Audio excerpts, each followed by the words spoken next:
The emergency room of Bahrain's largest hospital straining to cope as the first patients are treated.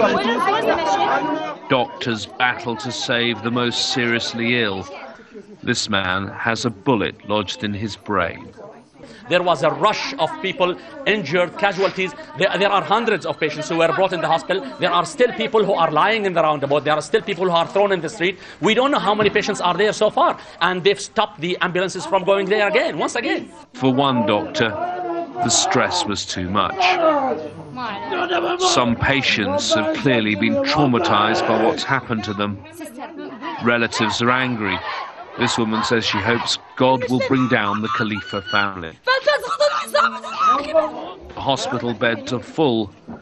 These were unarmed protesters who'd been marching peacefully when the military started firing live rounds and tear gas at them.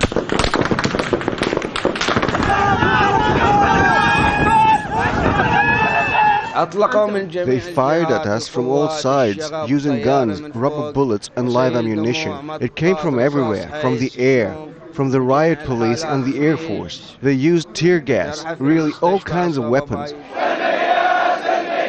Outside the Salmaniya Hospital, crowds began to grow. This had become a place of protest.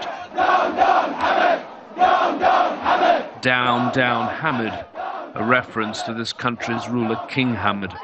Hours after the troops opened fire, the injured were still being brought here to the shock of the crowd. Some of the protesters are already vowing to march again in the coming days.